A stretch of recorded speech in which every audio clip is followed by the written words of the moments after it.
this one mine? Yeah, that's yours. I think I've already had a sip of that. Cheers. Cheers.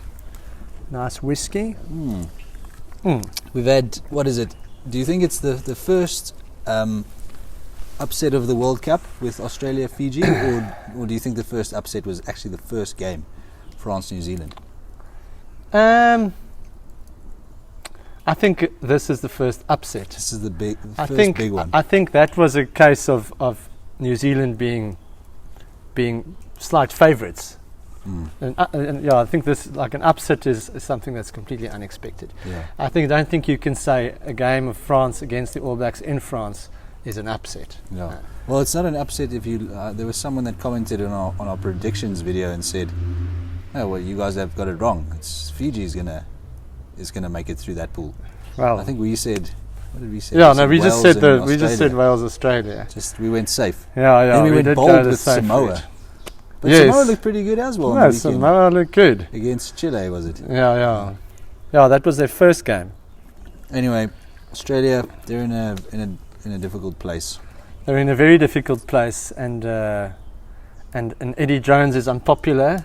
Most people you speak to are like, the guy's lost it a little bit. And whenever the camera's on him during the game, there were boos and fans don't want to hear things like we're building for a next World Cup and that sort of thing, picking a young squad, leaving some experienced guys. They don't want to hear that. But why do you have to build right now? Why can't you take Quade Cooper and Michael Hooper and other Australians whose names finish on Hooper? Yeah. Why not take them along? No one can want to wase. Yeah, why not just take them along and just there.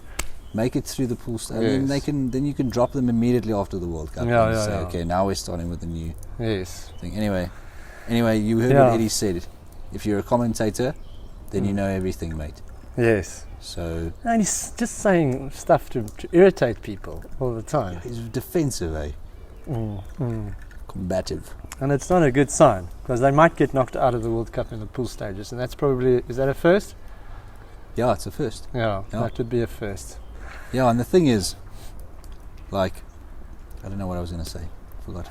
Sorry, you're going to have to edit that. Well, let's say hello and welcome, and please subscribe. Carry on subscribing. This is what I wanted to say. Sorry, we just wanted to get into it so quickly. Is that the Aussies have become like this, like loose. They just want to play this loose game. Yeah. That's I don't like what I remember from Australian rugby. Yeah. All the years, like when I was a lighty.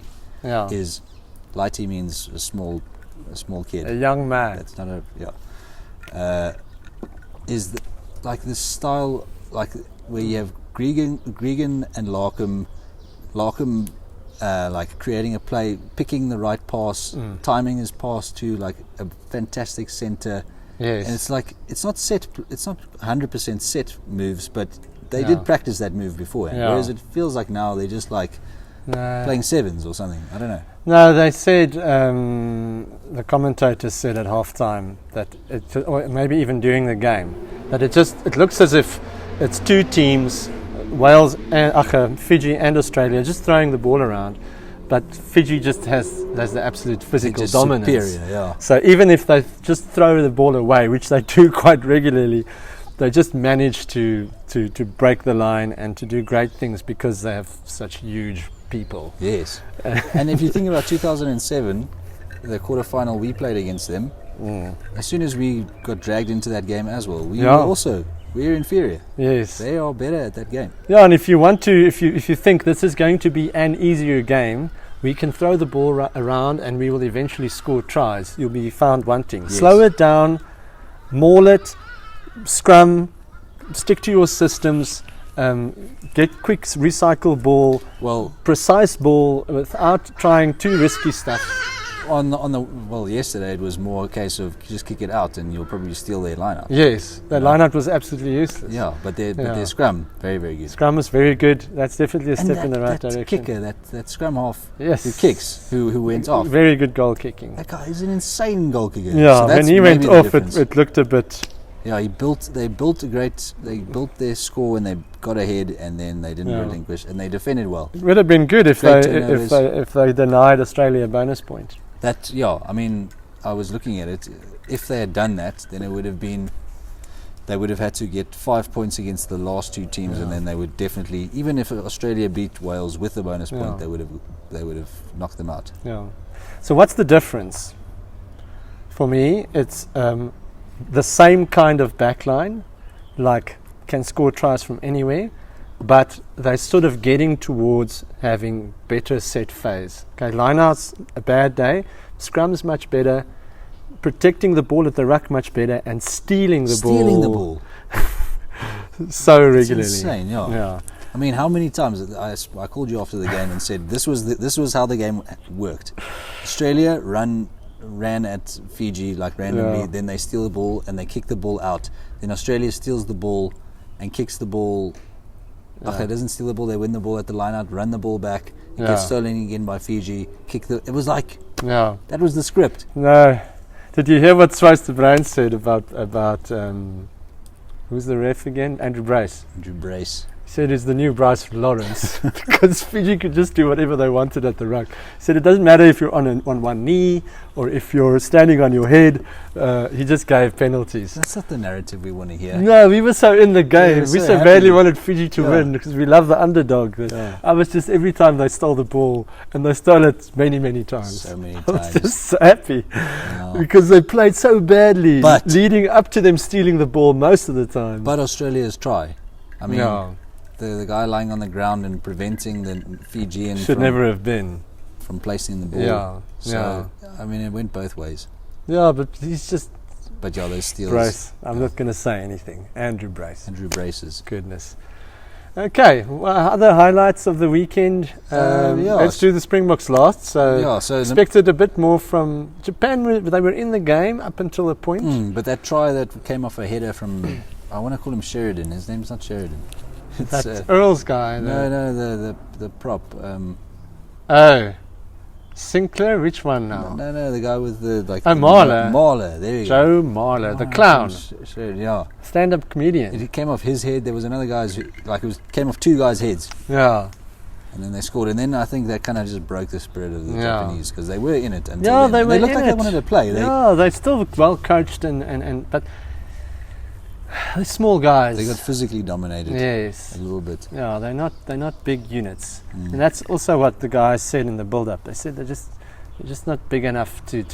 It takes too much effort for them to get over the advantage line. Yeah. They need all those clever little things. And Matsushima, he had one very good break, but at the last World Cup they had that other wing. I've forgotten his name now, but he was like amazing. It's an old team. It's a fairly old team. They don't have.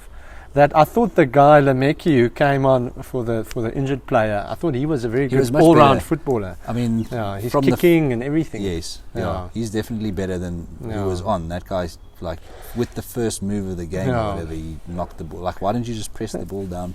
England that led to 3 points. Bonus point against a decent team, good for them. Yeah. England on the up. Yeah, they're doing well, and I think. We called them not to make it at all, except for Jono. Jono said he thinks they're going to perform anyway.